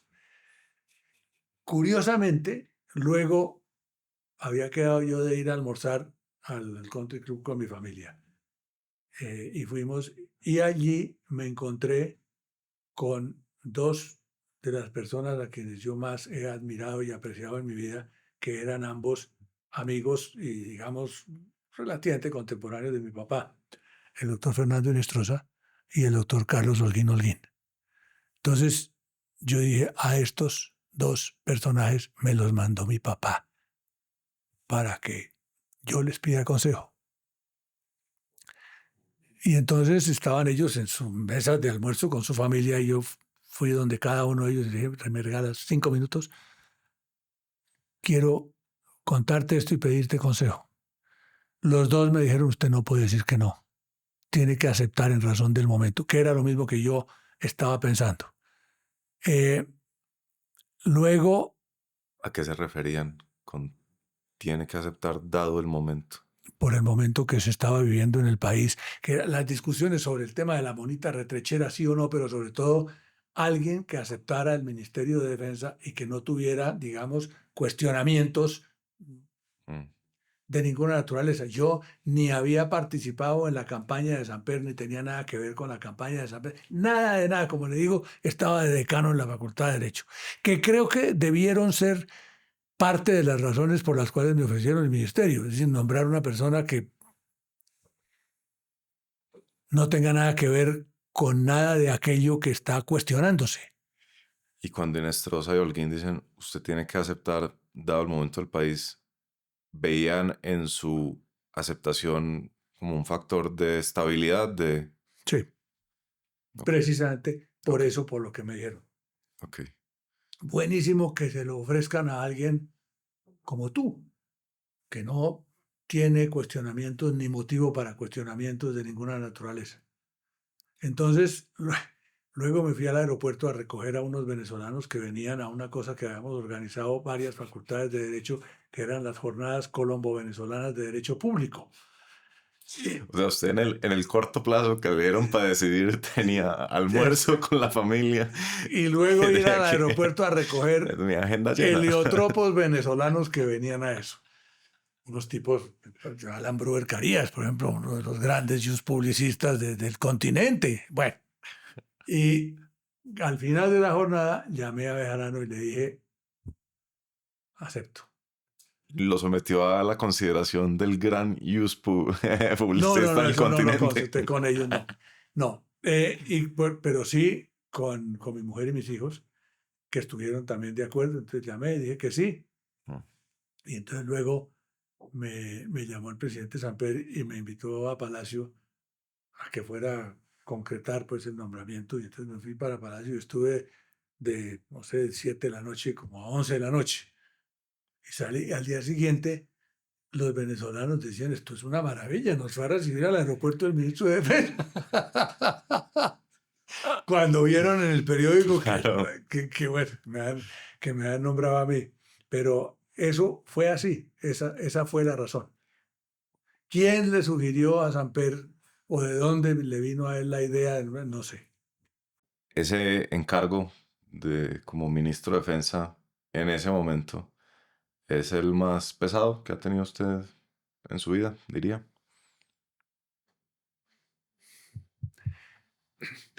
Tendría que empezar por preguntar como los filósofos escolásticos, defíname pesado. No sé a qué se refiere. La presión que sintió fue la más alta presión. No ha habido momentos de alta presión. Lo de la constituyente también fue una cosa pesada. Esto sí, digamos, por las circunstancias del país en ese momento, los riesgos que eso involucraba, los compromisos que requería, pero al mismo tiempo me parecía un reto muy, muy interesante, muy atractivo. ¿Tenía usted algún conocimiento sobre ese sector? Defensa. El que normalmente adquiere uno a través de los libros y a través de los medios y lo que había aprendido sobre eso en tiempos de la constituyente, porque allí se debatieron muchos temas que tenían que ver con el sector defensa. Uno, por ejemplo, el tema de la extradición, que naturalmente la involucraba. Dos, el tema de si la policía se mantenía o se sacaba del Ministerio de Defensa, Mm, que también es un tema propio de defensa. sí. Tres, el papel de las fuerzas militares, las tareas que deben cumplirse. Entonces, todo eso desde el punto de vista, digamos, conceptual y teórico, sí. En la práctica, ningún contacto. Ya. ¿Y qué me puede contar de en ese momento cuáles eran las prioridades de ese ministerio en particular? Uno, la lucha contra el narcotráfico, sin duda. Ahí ya había muerto Pablo Escobar, Sí. eh, el, el cartel de Cali quizás más fuerte en ese momento. Miguel Rodríguez, que Gilberto Rodríguez Orejuela acababa de entregarse hacía unos meses, Mm, que se entregó al director de la policía, al general José Serrano, y estaba en pleno auge, digamos, la lucha contra el cartel de Medellín, el cartel de Cali, perdón, contra el cartel de Cali, el cartel de Medellín, pues con la muerte de Pablo Escobar había disminuido, pero había eh, narcotraficantes importantes en distintos lugares del territorio nacional, Miki Ramírez y su influencia inclusive en el Amazonas, en fin, era una lucha muy complicada, era tal vez la primera gran preocupación que había que enfrentar. ya. La segunda, el enfrentamiento con la guerrilla, con los grupos guerrilleros, sin duda. Y tres, pues la delincuencia común, que naturalmente también nos venía afectando de modo significativo. Mm. Sí. ¿Cómo fue el proceso de entrar a un ministerio como tan sensible, ¿no? Porque es finalmente son las Fuerzas Armadas. Esa es como una de las grandes manifestaciones del poderío de un Estado. Em, ¿Cómo fue ese proceso? Ya la fuerza pública había acabado de digerir el cambio que había significado pasar de un ministro de defensa militar a un ministro de defensa civil. Yo era el tercero Claro. en esa línea y eso tenía significado. Segundo, eran muy pro institucionalidad. A la fuerza pública le había gustado mucho la Constitución del 91, se sentía muy cómoda con la Constitución del 91 y por consiguiente uno lo percibía en la forma como lo recibían. Conmigo fueron especialmente amables, queridos, sobre todo sabiendo además que yo no venía del mundo de la política, que no representaba ni a tirios ni a troyanos, nada, sino que venía del mundo de la academia. Eso abrió un margen de espera y permitió que fueran desarrollándose relaciones que se fueron desarrollando bien con ellos institucionalmente y además a título personal con quienes eran las cabezas de las distintas fuerzas. La verdad, no tuve inconveniente, no me sentí mal recibido por nadie, nunca. Fueron especialmente amables conmigo, aún en aquellos aspectos en los que eventualmente había una diferencia de criterio entre ellos y uno. El, Tenía uno además que aprender la cultura y el lenguaje de ese mundo, que son distintísimos de la cultura y el lenguaje del mundo al que yo pertenecía. Por ejemplo, cuando había reuniones con los altos mandos, pues yo llegaba a esas reuniones a decir aquello que estaba acostumbrado a que se dijera en las reuniones. ¿Qué opinan? Mm, Y la respuesta de ellos era, no, señor ministro, ¿qué ordena? mm. Entonces uno dice, eso es desconcertante al comienzo, porque uno lo que quiere es que comience una discusión, Claro. que en esa discusión, pues como dirían los griegos, que del diálogo nazca la verdad. Y ellos están acostumbrados es a recibir unas instrucciones y unas órdenes. Claro. Entonces me leí varias veces una pieza que es de lo más importante que se haya escrito en el mundo, pero en particular en Colombia, que es el célebre discurso de Alberto Lleras Camargo en el Teatro Patria, en donde habla de eso, de lo que es obedecer, de lo que es dar órdenes, de lo que todo eso significa en relación con el mundo de los militares y de los policías, que entre nosotros son muy parecidos, porque nuestra policía es una policía en cierta forma militarizada, no obstante los intentos que se habían hecho y luego se volvieron a hacer, afortunadamente hasta ahora fallidos, por desprender la policía del Ministerio de Defensa Mm. y asignarla al Ministerio del Interior, o algo que me parece que sería fatal, porque yo prefiero una policía un tanto militarizada y no una policía politizada. La política es acerca de la controversia y la milicia es acerca de la obediencia, Así es. dice Alberto Lleras. Eso, exactamente. Exactamente. Tremendo encontrarse ese choque de realidad. Muy interesante. Ahí ya se sentía lo que han llamado, digamos, la transición de las FARC, de la guerra de guerrillas a la guerra de posiciones. Ahí ya se empezaba a sentir o todavía no. Comenzaba, los primeros grandes ataques tuvieron lugar estando yo en el ministerio, Mm. Las Delicias, Patascoy, que fueron unos episodios muy dolorosos. Uno me acuerdo la noche, que no olvidaré nunca, el 30 de agosto del año 96, en donde hubo 21 ataques de la guerrilla en distintos sitios del país. Eso era pues también bastante nuevo y entonces responder a eso que ocurrió aquella noche, que se pudo responder favorablemente en algunos casos, en otros menos, porque en otros, digamos, habría que reconocer el triunfo de los guerrilleros transitoriamente, pero sin duda, triunfo de lo que quisieron los guerrilleros. ¿Y pasó por su mente alguna vez la preocupación de esta gente se va a tomar el país? Nunca. ¿No? No, ese planteamiento que además han hecho algunas personas cuando dicen es que resulta que el país ha tenido momentos en que era inviable o cosa por el estilo, ciertamente no. Para mí, este país tiene unas instituciones de tal manera sólidas que ese tipo de fenómenos negativos no los concibo posibles. Mm. Estoy absolutamente convencido de que el país no permite que eso ocurra. Entonces eso de país inviable, no es un país inviable, es un país con un montón de dificultades, con un montón de enfrentamientos, con un montón de retos, pero que más temprano o más tarde logrará superar, sin duda.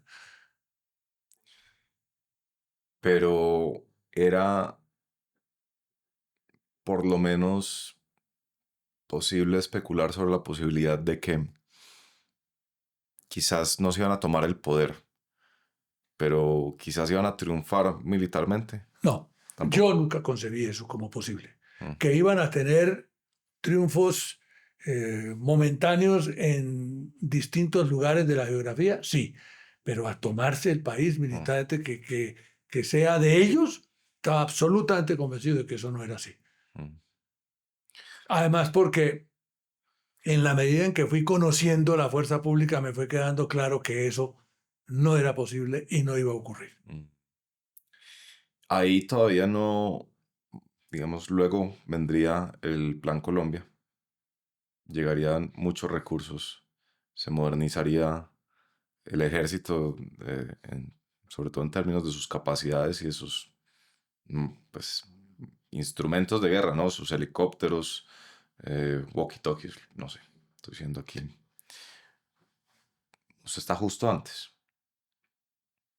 No justo antes, yo diría al comienzo, porque buena parte de ese fortalecimiento de la fuerza pública comenzó en tiempos del gobierno Samper y tuvo que ver con cosas que inclusive había hecho Fernando Botero en la primera parte, en el tiempo que estuvo de ministro, y que pues yo adelanté también. Por ejemplo, la creación de algo que fue tan importante como la aviación del ejército fue algo que hicimos nosotros. La adquisición de los helicópteros para el ejército, de los helicópteros de transporte, de los helicópteros de combate, todo eso ocurrió en tiempos del gobierno Samper. De manera que sí, desde luego hubo un fortalecimiento muy significativo en tiempos del gobierno Pastrana, pero no comenzó con el gobierno Pastrana y no comenzó con el Plan Colombia. Venía desde antes, con una colaboración menos comprometida de parte, por ejemplo, del gobierno norteamericano, pero también la había del gobierno norteamericano en nuestro tiempo, sin lugar a la menor duda. De manera que había discusiones, claro, como cuando decían, pero ¿qué les vamos a dar un fortalecimiento si ustedes no van a enfrentar el narcotráfico? Pues sí, enfrentamos el narcotráfico. Lo que pasa es que cuando va uno a enfrentar a un enemigo que está ahí en tierra y lo va a enfrentar desde el aire, pues uno no les puede preguntar desde el aire si son narcotraficantes, además de guerrilleros, o son solamente guerrilleros, o son... Hay que enfrentar la criminalidad, hay que enfrentar el mal, hay que enfrentar el terrorismo, de donde quiera que venga. Un gobierno con tamaño escándalo, como el 8000. Es cierto. ¿Qué implicaciones Terribles tenía para usted como ministro? Pues muchas, porque había mucha gente muy dura, mucha gente muy crítica. Los medios de comunicación, sobre todo algunos medios de comunicación y algunos periodistas estaban en plan de oposición rotunda al gobierno del presidente. Conmigo no lo hicieron porque pues, sabían que yo no tenía nada que ver con el tema político ni con lo que había ocurrido anteriormente. Y hay algo que me parece que es muy importante señalar. Mientras estuve yo en el Ministerio de Defensa no hubo ni una fracción de segundo en la cual hubiera yo recibido una instrucción o la más mínima insinuación en el sentido de no combatir con todo el narcotráfico. Ciertamente no. Por el contrario, las cosas que decía el presidente Sápez hay que darles con todo a todos. Y así se hizo. No hubo concesiones de ninguna naturaleza. Eso que se ve hoy día, por ejemplo, de que nombrarlos entonces para que sean negociadores y entonces por consiguiente nada de eso. Nada de eso, era con todo. El instinto inevitable de uno preguntarse, oiga, ¿será que el presidente sí sabía? ¿Será que no sabía? ¿Usted pudo frenar ese instinto? Usted tenía una labor muy difícil. Usted era ministro, pero al mismo tiempo había, pues como se diría luego, un gran elefante, ¿no? Había, sin duda. No en relación con ese elefante del proceso en particular, sino había un gran tema, ¿no? Es verdad, es verdad. Sobre eso, la verdad yo mismo nunca he sabido si sí o si no. Si el presidente Samper sabía o si no sabía, no tengo la más mínima idea y por supuesto nunca le pregunté.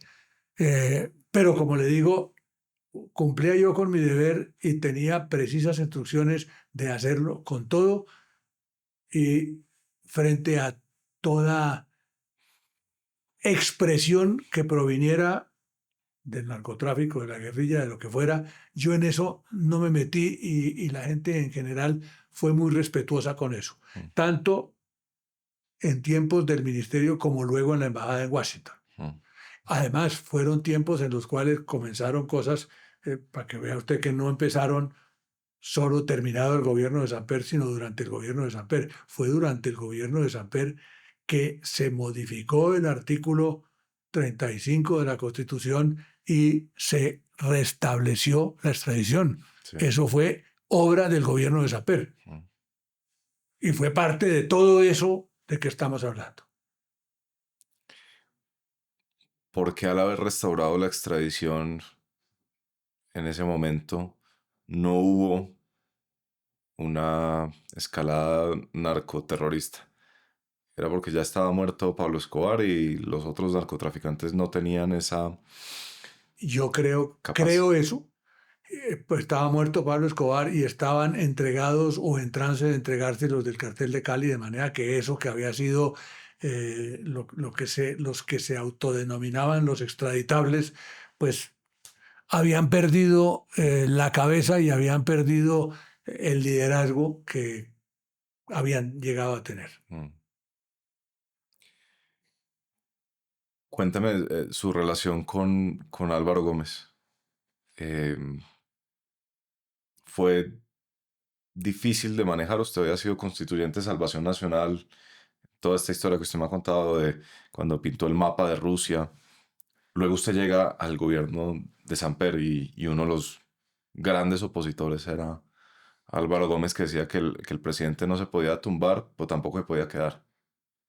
Sí, pero al mismo tiempo, él estaba de acuerdo con la idea de la que entonces se hablaba de que el gobierno fuera un gobierno de unidad nacional.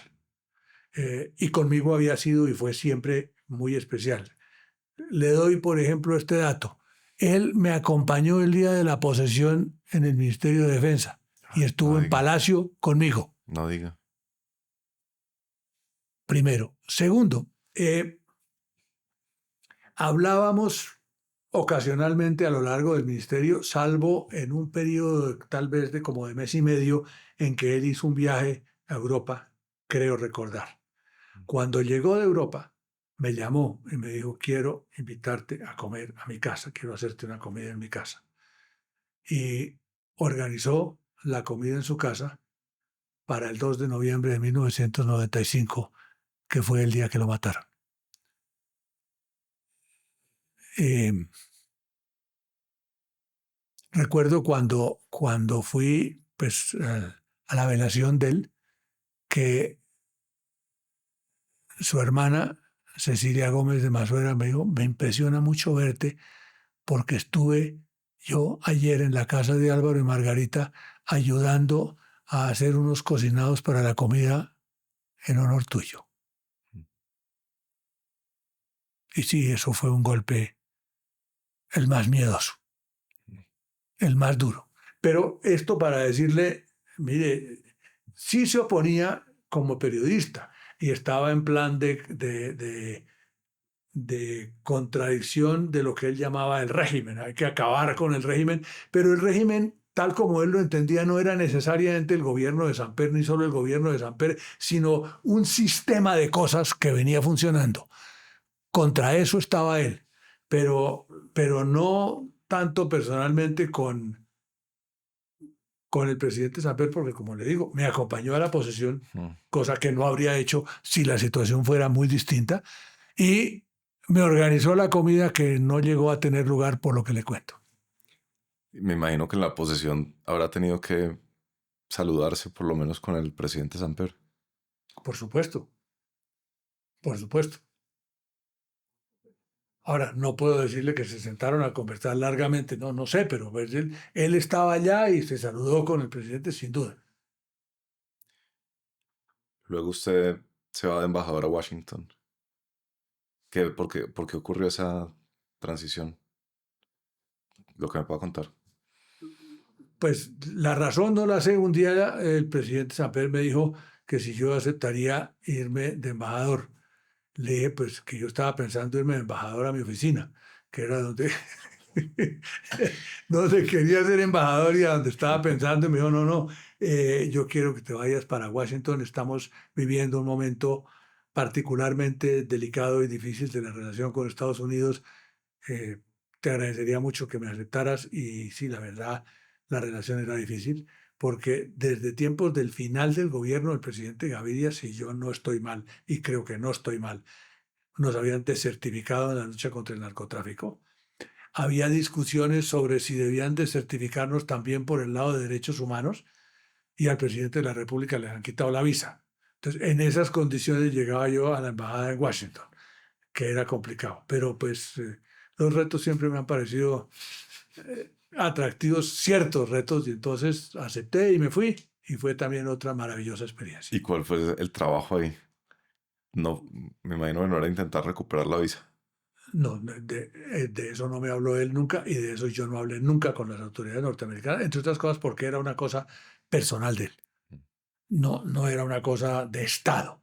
A mí me tocaban las relaciones de Estado y yo estaba en plan de ver cómo se mantenían esas relaciones, cómo se enderezaban en cuanto estuvieran ligeramente torcidas, y lo cierto es que estaban más que ligeramente torcidas por obra y gracia. No me gusta hablar mal de la gente, pero por obra y gracia en parte de la gestión, a mi modo de ver, errada, porque era rabiosamente opuesta al gobierno del presidente Samper, de quien entonces era embajador de los Estados Unidos, que era el señor Frechette. Entonces, él estaba desbaratando por un lado cosas que yo trataba de armar por el otro, que no nos siguieran dando respaldo a la lucha contra el narcotráfico, que no nos siguieran dando el apoyo militar y de policía que teníamos, que creyeran en lo que estábamos haciendo. ¿Cuánto tiempo estuvo ahí en esa embajada en Washington? Año y medio, Año y medio. casi 2 años. Ok. Es, diría yo, cierto que su reputación no quedó manchada como la de varios que participaron en el gobierno Samper, a pesar de que usted estuvo casi todo No el sé, gobierno, ¿no? probablemente hay gente que piensa otra cosa. Ok. Y hay gente que inclusive me dice, ¿cómo pudiste trabajar en el gobierno de Samper? Sí, pero repito, lo hice dedicado a las cosas a las que tenía que dedicarme, en la forma en que lo hice, y sin haber tenido, por supuesto, ningún involucramiento en problemas de ninguna índole. Recuerdo, sí, por ejemplo, que me tocó la creación de la aviación del ejército, y por consiguiente uno de los hechos importantes del gobierno, que fue la adquisición de los helicópteros que venían para la aviación del ejército. Y al final, luego de haber integrado un comité técnico, un comité financiero y un comité jurídico que analizaran las distintas posibilidades y las distintas propuestas, nos inclinamos por una fórmula por la que me volvería a inclinar, que fue la de comprar unos helicópteros Black Hawk norteamericanos y unos helicópteros rusos. ¿Por qué los rusos? Porque en los rusos cabe más gente y se necesitaban helicópteros de transporte y helicópteros como los Black Hawk, que fueran más como de combate. Ah, yo no sabía eso. Y entonces, quien era el comandante del ejército, que era el general Bedoya, se oponía a que compráramos helicópteros rusos y quería que todos fueran Black Hawk.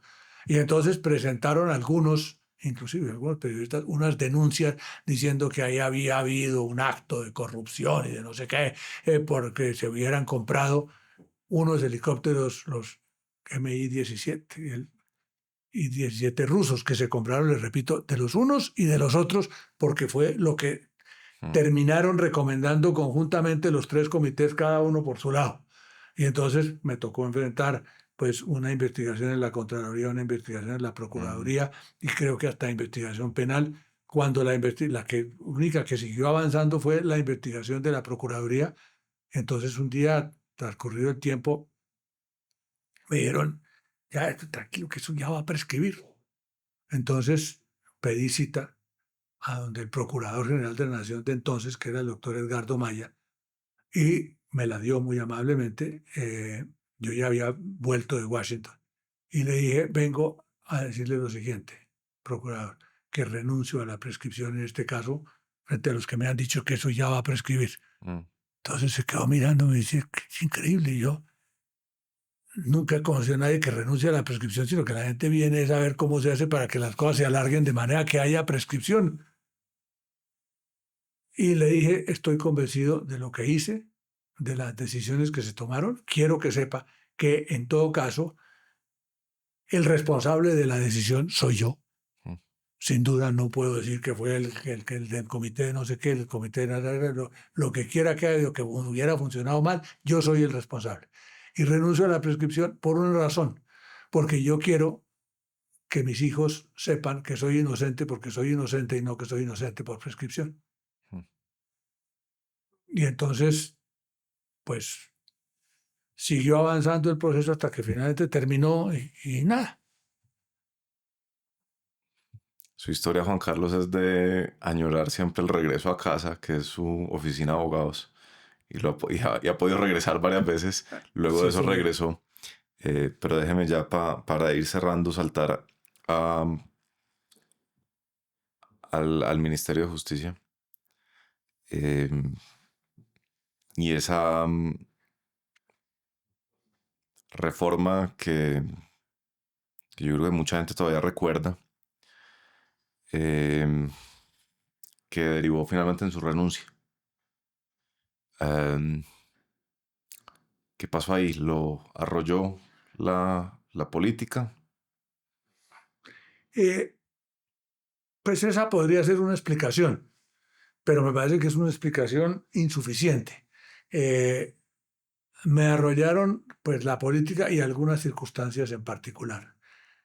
Y lo digo brevemente. Uno, la reforma a la justicia que habíamos ido construyendo a partir de un proyecto inicial que presentó Germán Vargas cuando era el ministro de Interior y de Justicia, era una reforma buena, una reforma que tenía cosas muy, muy importantes, muy convenientes, muy oportunas, que había ido además puliéndose y mejorándose con el transcurso del tiempo, con las discusiones que habían tenido lugar en distintos sitios del país, porque eso fueron discusiones políticas muy gruesas en distintos sitios. Recuerdo, por ejemplo, Manizales, recuerdo, por ejemplo, Tunja, en donde fuimos y discutimos con la gente de la localidad. Era una reforma buena, con cosas buenas,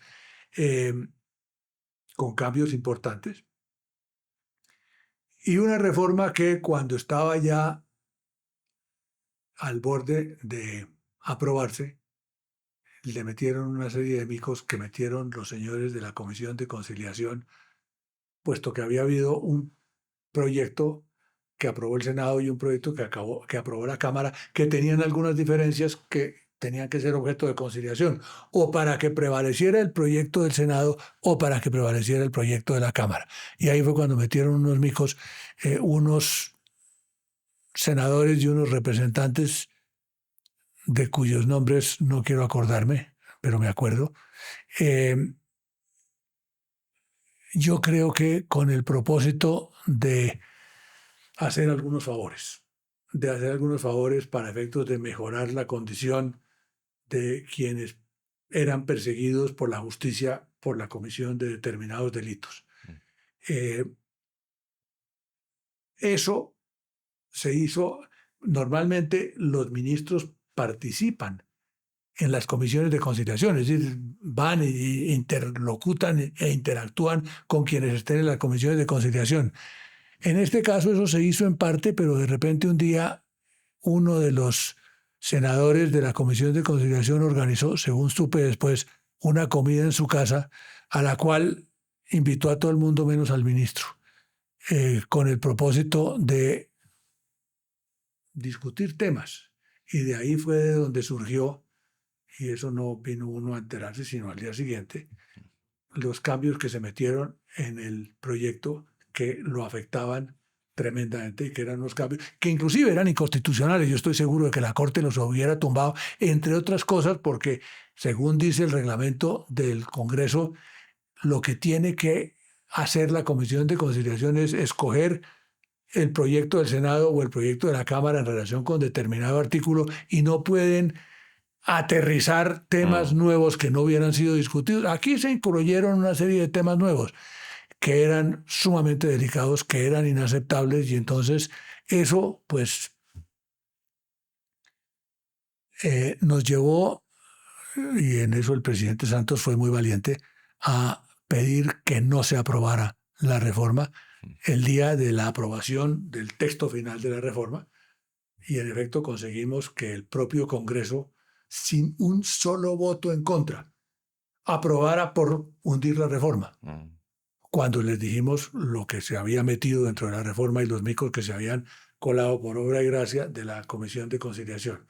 Y entonces, pues, hundida la reforma, pues para mí fue claro que el fracaso de la reforma implicaba una responsabilidad política, que esa responsabilidad política estaba en cabeza del ministro de Justicia, y que cuando, como quiera que el ministro de Justicia era yo, debía, uno, asumir la responsabilidad y dos, renunciar, y eso hice.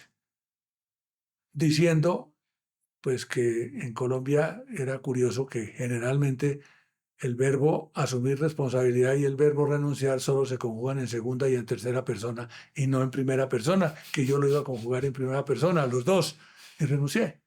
Y le dije al presidente, mi renuncia es irrevocable, porque creo que la responsabilidad política, pues es responsabilidad política del ministro de Justicia. Y así terminó la cosa. Hábleme sobre por qué cree usted que este país no es inviable. Si se ha hablado y usted ha relatado tantas derrotas, tantas injusticias, tantas tragedias.